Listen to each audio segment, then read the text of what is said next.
So I just want to say congratulations to Makayla Timpson. I gotta say congrats to Makayla Timpson on making the final Indiana Fever roster. Unless something crazy happens, like they just say, you know what, we're not a fan of her and someone else is free as a point guard. Maybe they go and say that, but it's a really really good thing to make this team. Like, it's not easy to make. Like, I know a lot of people just assume rookies make teams like it's the NBA. They don't. They don't. Not in the WNBA. Not with 12 roster spots. Not with no G League. Players aren't guaranteed to make team, and not with a hard cap. The hard cap is something that might be extremely, it might be a big issue. And she's gone and made it. She has gone and made the team. She has gone and made the team over Bree Hall. Look, she was always going to make it over Yvonne Ejim. And Jillia Lane, like, I will never be duped by good stats and bad team again overseas. Like, Jillia Lane led the Turkish league in points. Like, she led it in points and rebounds. But I'm never falling for American good stats and bad team. And I should have known. There's so many import players that come into the league that I coach in that average like 35 points per game for bad teams. And they're just not as good as the guy who averages 18 points per game on a good team. I should have known. I should have just known. Like, it's such a common thing.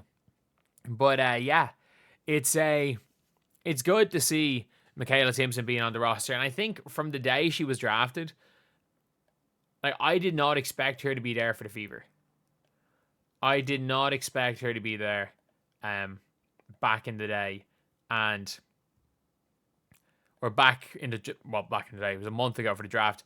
I uploaded too many videos that might as well be back in the day now. But I didn't expect her to be there for Indiana. And I also, in fairness, I didn't think about the fit with Indiana. My logic was they got Bree Turner, they've got Damaris Dantos, there's no real backups. But I'm like, you know what? She's a power forward. Like, she is a power forward, and it makes a lot of sense. It makes a lot of sense. And I was very much on the Serena Sundell side, but obviously the Fever knew something that we didn't. The Fever genuinely knew something that we didn't, because they got somebody good. Like, if you're looking at this the channel right back in the day of a month ago, like, how long do we have to go? How long do we have to go back here? If you're looking at the draft, obviously reacting to the Fever's 2 picks, the Fever drafted the perfect teammate for Caitlin Clark. When I was looking at the clips, I'm like, okay, yeah, she's that athletic. And I watched her play, I'm like, okay, it kind of makes sense. And then obviously, like, new Fever players are hyped to play, like how Natasha Howard was hyped to play with her. Natasha Howard was hyped because she's meant to be mini Natasha Howard, and Serena Sundell was expected to go top 10. Like, teams knew what they were doing in this draft in a lot of situations. Letting Pau Pau fall to 18, maybe not, but in a lot of situations in the WNBA draft, teams knew what they were doing. Like, the Fever got a steal at 19. The Dream got someone who they wanted at 18. I'm trying to think of, is there any team that just that's absolutely screwed up the draft badly? Maybe the Valkyries, but with the amount of jersey sales with Caitlin Chen, that's worth a 3rd round pick. But I still, even though Sellers didn't like work out, I still think that was a good pick. And the Indiana Fever roster now, with this, like with her being on it, becomes infinitely more dangerous later on in the year. Like, I don't expect her to be in the rotation day 1. If she's in the playoff rotation, she should be happy as a rookie. But it's about it's just about being as good, well, being a fit, and long term she's a perfect fit beside Leah Boston just because of her athleticism. Her jumper looks nice. She can shoot the free throw. I think it's possible that she becomes a 3-point shooter.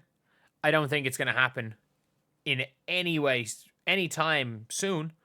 I don't think she's going to be a 3-point shooter next year. I don't think she's going to be a 3-point shooter the year before or the year after that.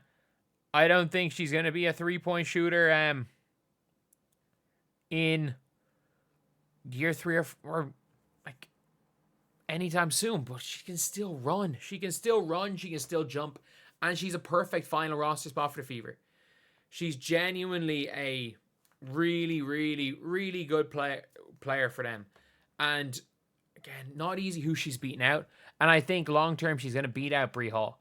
And like I understand she's a second round pick, and she's not on much salary. But like if you look at who is on minimum contracts, you can sign vets on minimum contracts. And I think that she has that ability to be just a rotational piece in the next year or two, and then a long-term power forward. Like, if they weren't going to get Dominique Malonga, which they're not, so they're not going to get they didn't get Dominique Malonga, they were never going to get Dominique Malonga. I actually think the Fever traded, it was one of the best trades possible, that they traded down from 8 to 19. They probably took who they would have taken at 8. Like, I'm trying to think, who would they have taken potentially earlier? Maybe if Cheyenne Stellers or Tahina Pau were on the board. Maybe if one of those two were on the board, the Indiana Fever would have just said, you know what, we'll go for another guard. And short term, I would have rather seen Pau because just how much I don't rate Coulson. But, so they're at number 8. Would they have taken Sarah Ashley Barker? No. Would they have taken Sanaya Rivers? No. Did not fit. Would they have taken Sivka? I don't think so. Would they have taken Van Lith? Probably not. Isaiah James. They did not need Isaiah James. For round 2, would they have taken Leah Nye? Maybe. Maybe if Leah Nye was there, because you can never have too much shooting, but probably not. Would they have taken Madison Scott? Madison Scott already got cut. She already got cut. I don't know why she was taken at 14. I remember reacting to that. I'm like, this is a really dumb move. Other than this pick, there was no horrendously awful ones. Like, she's a project. Should they have taken Kosu? Maybe, but I still think there's a chance they would have taken Timpson at 8.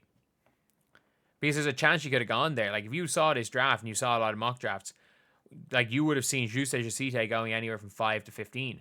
You would have seen Georgia Amor out of the first round on some mock drafts. A lot Isaiah James. I think I had Isaiah James going 20 in my mock.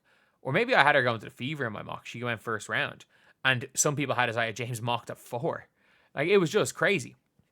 And now, when it comes to the Fever, they got exactly who they wanted. They got a player that long-term is going to help them out. And I actually think it's going to help them out short-term. Maybe not helping them out a crazy amount short-term, but I think she's going to help them out a bit short-term.